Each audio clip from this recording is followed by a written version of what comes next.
contre vous. Alors profitez pendant qu'il est temps. Parce que le peuple gabonais est encore avec vous. Le peuple gabonais croit encore en vous aveuglément. Mais je vous assure que dans 2 ans, ce sera déjà tassé. Dans 3 ans, ce sera encore moins. Et si vous vous réveillez trop tard, personne ne vous défendra. Et malheureusement, c'est notre pays qui en paiera le prix fort. C'est notre pays qui en paiera le prix fort. Parce que ce qu'ils vont vous faire va forcément impacter le Gabon. Et on peut se retrouver demain englouti.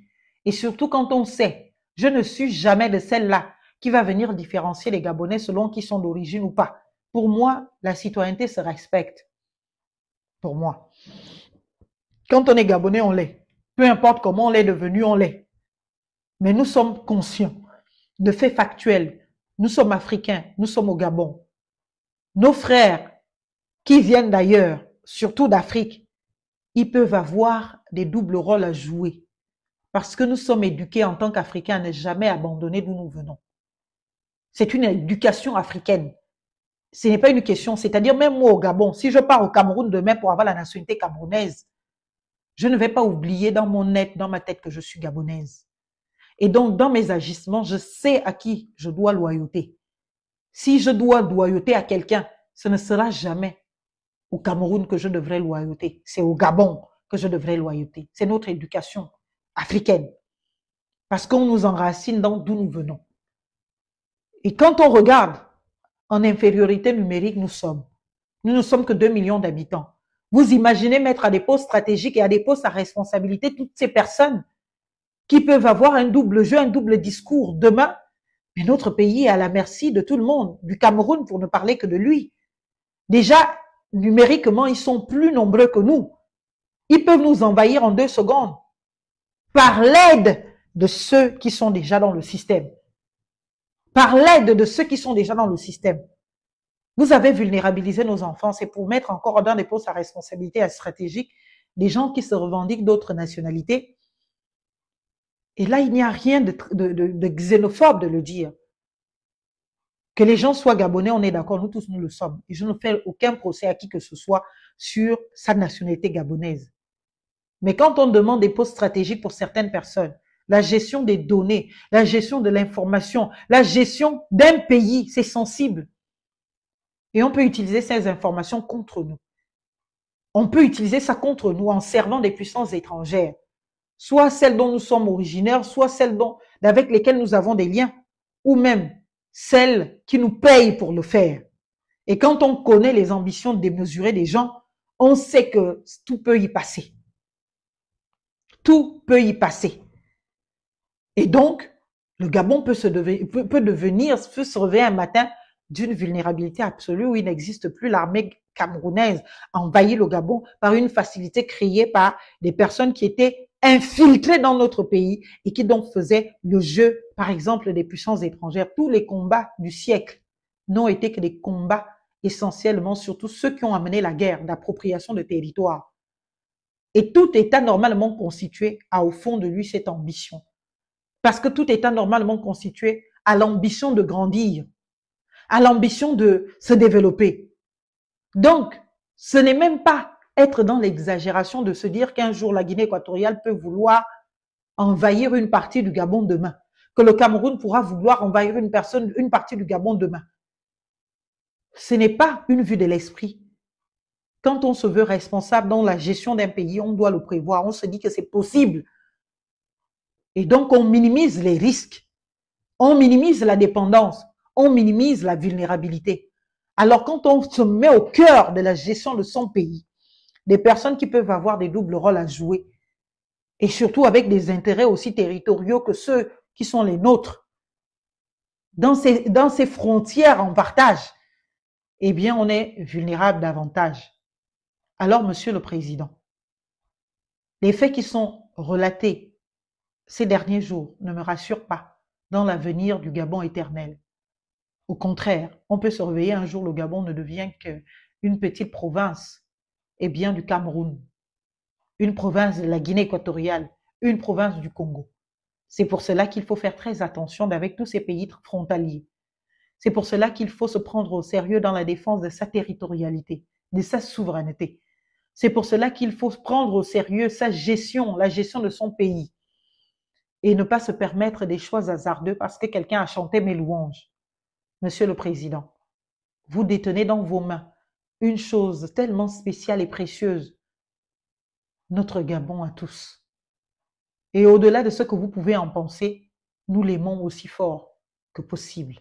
Et de par cet amour, on ne peut pas accepter d'assister, médusé comme ça là, eh bien, à sa destruction, à sa dégradation, à sa vulnérabilité. Nous ne pouvons pas l'accepter. C'est pour cela que nous sommes obligés de vous interpeller afin que vous preniez la mesure de la gravité de la situation, afin que vous preniez la mesure du danger, afin que vous vous rendiez compte que les sujets que ces personnes abordent ne sont pas d'une banalité comme certains voudraient le faire croire, en les cantonnant à un simple combat d'activistes. Ce sont des questions de sécurité nationale. Ce sont des questions de confiance dans ce que nous sommes, une république. Ce sont des questions, eh bien, de dignité de notre peuple. Et notre peuple ne peut pas être condamné à être gouverné par des personnes qui l'ont mis à genoux, par des personnes qui ont endeuillé des familles dans notre pays. Parce que oui, toutes ces personnes qui sont mortes, ce n'est pas Ali Bongo qui les a tuées. Ce monsieur de Estefo que nous avons tous pleuré ici sur les réseaux sociaux, puisque sa mort, son assassinat s'est fait en live. C'était en live, on a tous vu les images tellement graves. Le pauvre monsieur était en costume. Il descend de son véhicule pour aller chercher sa fille à l'école. On crie, oui, c'est lui, il a la voiture telle qu'indiquée par les Stéphane Zeng et consorts. Les voitures dont il fallait se méfier aux abords des écoles. Et voilà comment ce monsieur a été pris à tabac, tué, sous les applaudissements de ces mêmes activistes, en se réjouissant, en disant, oui, voilà, c'est bien fait. Voilà un exemple. La réalité, c'était que il fallait susciter un chaos de par cet acte-là. Et lequel chaos mettait en affront le peuple gabonais, d'avec les militaires, les forces de l'ordre et de la sécurité et de la défense. C'est ce qu'il fallait susciter. Et comme cela, on avait une vraie guerre civile. On avait une guerre dans notre propre pays. Et cet état de chaos arrangeait les instigateurs et les initiateurs. La partie intelligente du projet. Voilà ce qui se passe. Alors oui, Monsieur le Président, il se fait tard, je vais vous laisser tous aller dormir. Je voudrais que vous preniez vos responsabilités dans cette histoire, que très vite, eh bien, vous encouragiez le procureur de la République, parce que malheureusement, aujourd'hui, j'ai l'impression que le procureur de la République n'intervient que parce que vous avez bien voulu lui demander de le faire. J'ai l'impression qu'il ne prend pas très vite conscience de son pouvoir et de son rôle, qu'il ne sait pas qu'il doit s'auto-saisir face à certaines situations. Là, il ne s'agit pas d'une question de diffamation. Là, il ne s'agit pas d'une simple question voilà, quelques activistes qui s'envoient les balles. On parle d'un projet criminel ou de projets criminels, plusieurs à la fois, et des projets dont nous avons vu les résultats. Et on a des auteurs et des acteurs qui se dévoilent. Alors, ils ont besoin d'être entendus. Ils ont besoin, bien évidemment, d'être confrontés à leurs envoyés d'hier, à leurs patrons, à leurs instigateurs qui se pavanent dans Libreville avec fierté, pendant que eux ils rasent les murs. Voilà pourquoi certains d'entre eux sont obligés de sortir. Sans doute, ils s'amenderont, mais il y a besoin que la vérité s'établisse et que s'il y a, eh bien, des culpabilités à établir et des imputabilités, que cela soit fait et que chacun réponde de ses actes pour que demain, plus personne ne se permette de venir naturellement se constituer le terroriste dans notre pays, pour endeuiller les familles, pour tuer, pour priver de tout et pour manger la tête de nos compatriotes à aller commettre des crimes. Je ne serai jamais de ceux-là qui vont instiguer qui que ce soit à aller commettre un crime ou à aller braver l'autorité. Et c'est pour cela que j'ai toujours dit à ceux qui me suivent, qui souvent ont voulu faire croire que je soutenais les bongos, que vous allez toujours me dire soutenir les bongos toutes les fois que je vous appellerai au respect des institutions de la République lorsque vous voulez, bien évidemment, l'insurrection. Je ne suis pas une insurrectionniste, je ne suis pas une apologiste au crime. Je combats le crime. Je milite pour la démocratie. Même quand je ne me fais pas comprendre, même quand je ne me fais pas entendre, ce n'est pas une raison pour dire que voilà, je vais engager une guerre contre mon propre pays. et je vais bien évidemment mettre les vies de mes compatriotes pour lesquels je prétends me battre en danger. Je dois absolument être d'énergie à défendre mon pays, à me battre avec ma tête, avec mes idées, à porter la voix des vulnérables et à amener les pouvoirs publics à prendre leurs responsabilités sur tous ceux qui sont au pouvoir. Il est absolument impossible pour moi d'accepter de rentrer dans un quelconque plan ou dans une quelconque entreprise ou projet, eh bien, terroriste, criminel et contre les intérêts de la nation, contre les Gabonais et contre le peuple gabonais, contre l'État gabonais. Et c'est ce qui s'est fait par ces gens. Alors, pour la gravité des faits, le minimum, c'est déjà que le ministère public, bien évidemment, se mette en mouvement. Le minimum, c'est que le procureur de la République prenne ses responsabilités, ouvre une enquête, instruise une information judiciaire. C'est absolument le minimum que nous attendons aujourd'hui. Les faits sont trop graves et une personne a été salie. Je pense que justice doit être rendue à cette dame qui a eu le malheur d'essayer d'être réceptive et bien à une doléance pour aider une compatriote, une mère qui venait de perdre son enfant comme d'autres qui étaient malades dans des situations graves, de ses moyens pour que, bien évidemment, ces personnes puissent trouver une solution et qu'on puisse les aider. Et aujourd'hui, elle se retrouve exposée parce qu'un individu a décidé pour aller convaincre ces réseaux criminels, eh bien, de capturer son image et puis d'aller la faire circuler dans ces réseaux pour faire croire que Madame Sidonie Oué était en réalité soutien de leurs actes terroristes et rassurer ces jeunes que l'on faisait engager dans ces combats ou du moins dans ces opérations terroristes-là, de ce qu'ils ne craignent rien et que s'il leur arrivait quelque chose, Madame Oué, la procureure, les protégerait. Et ces jeunes ne savaient même pas qu'à ce moment-là, Madame Oué n'était plus du tout procureure de la République. Donc, elle n'avait aucune opportunité de poursuite à jouir ou à en disposer. Et donc, elle ne peut pas être la personne qui aurait pu leur éviter hier d'aller en prison si vraiment on les a tapés, on les attrapait. Mais capturer l'image de quelqu'un comme ça pour aller faire circuler ça, si il a pu le faire à ces jeunes, combien de personnes savons-nous a-t-il pu mettre dans cette manipulation pour convaincre, pour soutirer des choses avec l'image de cette personne? Et s'il l'a fait à Madame Oué, si le président a eu le malheur de discuter avec lui, Monsieur le Président, vous pouvez être sûr et certain qu'il vous a fait exactement la même chose.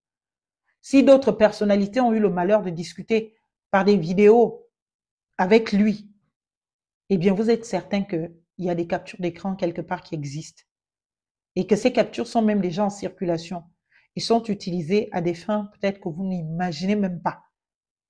Et ils accèdent à des choses au travers de ces captures ou de ces photos. C'est pour cela que certaines personnes courent aller faire la petite photo avec le président, aller faire parce que ce sont des photos qui vont passer en boucle dans leur profil, dans leurs réseaux sociaux pour continuer des mêmes entreprises criminelles à convaincre et à justifier d'une sorte de proximité avec le chef de l'État en promettant monts et merveilles à leurs victimes. C'est un réseau qui est bien huilé au Gabon depuis longtemps. Un réseau de personnes qui sont des fémanes, qui vont courir là autour du président, qui vont aller faire des photos tous les jours et qui utilisent ces photos pour aller escroquer, pour aller convaincre, pour aller détourner des choses, pour aller prendre. Il y a tellement de criminalité à col blanc et des criminels en costard au Gabon. Il faut que justice soit rendue au peuple gabonais et à son nom. Et ce n'est qu'à son nom que justice doit être rendue. Alors, je termine en disant, Monsieur le Président de la République, à vous, vous ne devez rien à personne. C'est le peuple gabonais qui a fait de vous président de la République. Ce ne sont pas ces gens. Que ce soit des gens extérieurs, que ce soit la communauté internationale, ils ont aidé, ils ont fait qu'on s'en fiche. Ils ont rempli un contrat, vous avez rempli le vôtre. Ça ne nous regarde plus. Ce qui nous concerne aujourd'hui, c'est que vous avez été élu par le peuple gabonais. Parce qu'au-delà de ce qui a pu être négocié, soutenu, machin, en offre, c'est le peuple gabonais qui a légitimé toute cette tractation-là. Et donc, vous devez tout à un seul peuple, c'est au peuple gabonais. Vous ne devez rien à la communauté internationale, vous ne devez rien à vos partenaires qui ont pu aider pour quoi que ce soit hier, vous devez tout au peuple gabonais. Et ce peuple mérite respect. Ce peuple mérite réparation. C'est pour cela que nous continuons de demander la justice. La justice. Et c'est pour cela que, pour ne commencer que de cette affaire-là, Monsieur le Président de la République, Cher Brice Clotaire Oligingema, je vous demande, avec tout le respect possible, je vous demande de bien vouloir, eh bien, encourager le procureur de la République, parce que je crois qu'il n'attend que votre mot, ou il a même peur de se saisir de cette affaire aussi grave, parce qu'il se dit que Stéphane Zeng travaille avec vous, et que s'il ouvre une enquête sur vous, eh bien, vous allez vous fâcher. Donc, il faut peut-être que vous lui passiez un petit coup de fil que je ne serai pas fâché si tu ouvres l'enquête, parce que malheureusement, c'est comme ça que ça fonctionne dans ce pays. On n'a pas encore compris c'est quoi l'état de droit. Alors, monsieur le procureur de la République, prenez l'initiative. S'il le faut même demander au président, il faut ouvrir une enquête. Stéphane Zeng doit nous dire ce que disent ces jeunes-là, si c'est vrai ou c'est faux. De quelle entreprise parlent-ils? Qu'est-ce qu'ils ont fait? Quelle a été leur participation? Je crois que certains ont même supprimé les publications. Mais les morts que nous avons gardés à l'esprit de plusieurs de nos compatriotes ont été sous les instigations de ces gens. Et ils ne le faisaient pas qu'en off. Certaines instigations étaient faites publiquement. Certains appels à insurrection étaient faits publiquement. Et aujourd'hui, que nous avons des victimes clairement identifiées et des auteurs qui se dénoncent, nous demandons que justice soit faite. Nous demandons que justice soit faite. Alors, cher président de la République, je vous en supplie, encouragez l'ouverture de cette enquête. Débarrassez-vous de ces gens, qu'ils repartent dans leurs administrations d'origine, parce que notre pays, le Gabon, ne peut pas subir une humiliation de plus, de se voir imposer à la tête de notre pays, en gouvernant, des personnes à la moralité douteuse, des personnes de comportement absolument criminel. Parce que le simple fait de capturer l'image de quelqu'un et de la faire circuler dans le monde entier pour faire croire que la personne vous soutiendrait dans vos projets criminels est criminel. Je ne parle même pas des autres projets et des crimes qui sont reprochés aujourd'hui. C'est pour cela que manifestation de la vérité doit s'établir. Et c'est pour cela que, Monsieur le Président, je vous demande, parce que je suis une citoyenne gabonaise et parce que je suis préoccupée par la situation de mon pays et notamment quand il se constate de vulnérabilité, je vous demande de peser de tout votre poids, non seulement pour encourager le procureur de la République et le parquet, et bien à faire leur travail, et je vous demande de vous débarrasser de ces gens. Ils ne sont rien par rapport à tout le peuple gabonais qui se retrouve blessé eh bien, dans les agissements de ces gens. Et qu'ils ne viennent pas nous servir qu'ils ont aidé les Gabonais hier. Ils n'ont pas aidé les Gabonais hier. Ils ont utilisé les souffrances des Gabonais hier. Ils ont utilisé les souffrances des Gabonais hier. Et ce sont d'autres Gabonais, eh bien, qui ont aidé. C'est pas parce qu'ils avaient une audience particulière. C'est parce que oui, ils ont parlé de cela, ils ont profité de la vulnérabilité des Gabonais. Ils ont utilisé cette vulnérabilité-là pour couvrir leurs sales besognes, pour couvrir, bien évidemment, leurs crimes en douce, pour qu'on ne les croie pas capables de ce genre d'actes. Alors, pour que vive le Gabon que nous voulons éternel, et que vive la République, vivement que justice soit faite, vivement que Monsieur le procureur de la République ouvre une information judiciaire, vivement que le président y encourage et vivement, je vous le demande encore une fois, que le président suspende toutes les personnes concernées, je dis bien toute la chaîne de ces personnes-là, citées dans les audios et dont on a la certitude de leur participation et que la vérité se manifeste. On en a marre de voir trimballer dans la boue les nôtres. On en a marre de voir sacrifier certains pour des ambitions démesurées, sans sacrifice personnel de ces personnes qui se donnent ces ambitions. Quand on a des ambitions, on travaille pour, on se bat pour. On ne devient pas criminel pour y accéder. En utilisant les misères des gens, en utilisant la précarité des gens. Je vous remercie.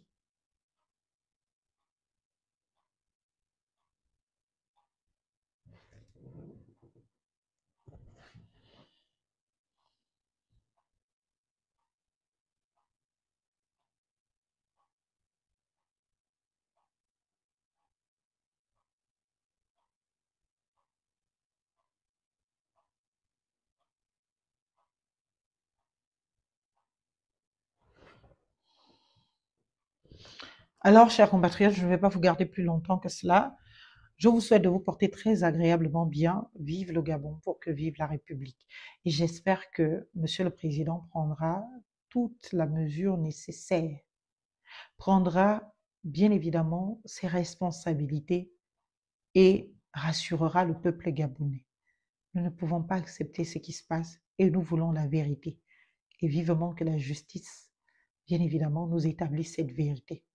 Et courage à Madame Oué, malheureusement, qui se retrouve dans cette histoire à laquelle, naturellement, elle n'est pas partie en fait, et en vrai. Et vous voyez le cynisme de l'affaire depuis que c'est sorti. Je ne sais pas s'il y a eu une vidéo de Stéphane Zeng pour venir dédouaner Madame Sidonie Oué, pour venir dire que Madame Sidonie Oué n'est concernée en rien de ce qui se dit et que, eh bien, il n'a jamais été dans un quelconque plan. Pourquoi? Il veut se protéger. Et moi, j'ai envie de me permettre là une analyse. Je me dis même que, en vrai, Stéphane Zeng lui-même a fait circuler cette photo pour une bonne raison.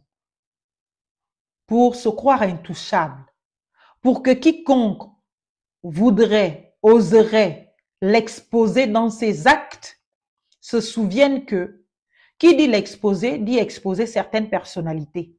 Et donc que les gens se retiendraient sans doute, eh bien, à l'exposer lui, pour protéger certaines personnalités, de par les relations que ces personnalités peuvent avoir avec certains de nos compatriotes. Et donc, il a peut-être fait circuler cette image comme sécurité pour lui, de dire que comme dans l'image, Madame Sidonie Oué ou d'autres personnalités sans doute sont présentes, eh bien, s'ils veulent m'exposer, moi je vais faire fuiter ça, je vais leur envoyer à eux cette image pour qu'ils sachent que, eh bien, s'ils me font tomber, ils vont faire aussi tomber les grosses têtes de notre pays. Et certains y ont cru peut-être. Mais quand quelqu'un n'a rien à cacher, ce qui est le cas de Madame Oué, eh bien, qu'on l'expose comme ça a été le cas, c'est affligeant. Ça affecte. Le monde entier regarde les réseaux sociaux du Gabon. Elle a des amis, elle participe à des conférences sur les droits humains dans le monde entier. Et ce sont ces personnes qui vont nous appeler tous. Mais on vous a vu un jour avec Madame Oué, qu'est-ce qui se passe? Elle est devenue terroriste, comment c'est possible? Vous imaginez un peu la gravité? Parce que quelqu'un a essayé d'être bienveillant, parce que quelqu'un a voulu aider ses compatriotes dans le besoin, dans l'urgence. Un malhonnête, un malsain décide de filmer la personne pour aller faire circuler l'image. C'est absolument grave. Et je ne vois rien de positif qui peut justifier un tel comportement.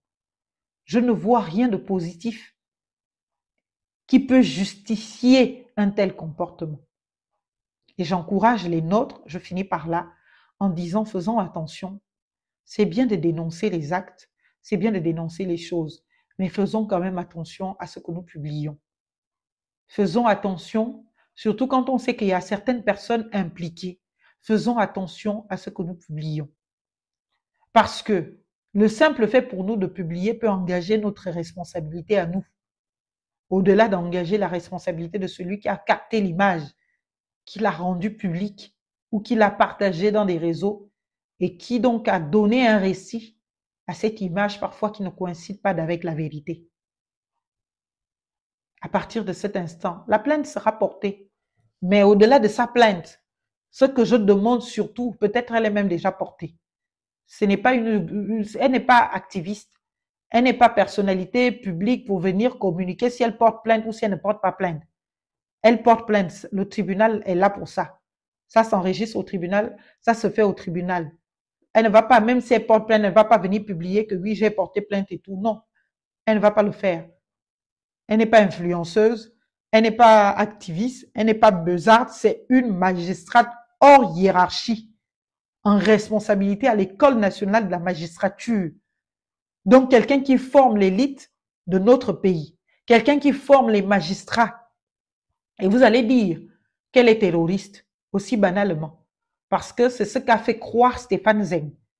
Et le procureur de la République ne s'en saisit pas, c'est trop facile. On ne peut pas briser des vies comme cela. On ne peut pas terroriser des familles comme ça. On ne peut pas manquer de respect à notre notabilité. On ne peut pas manquer de respect, eh bien, à notre élite. C'est pour cela que justice doit se faire et que chacun réponde de ses actes.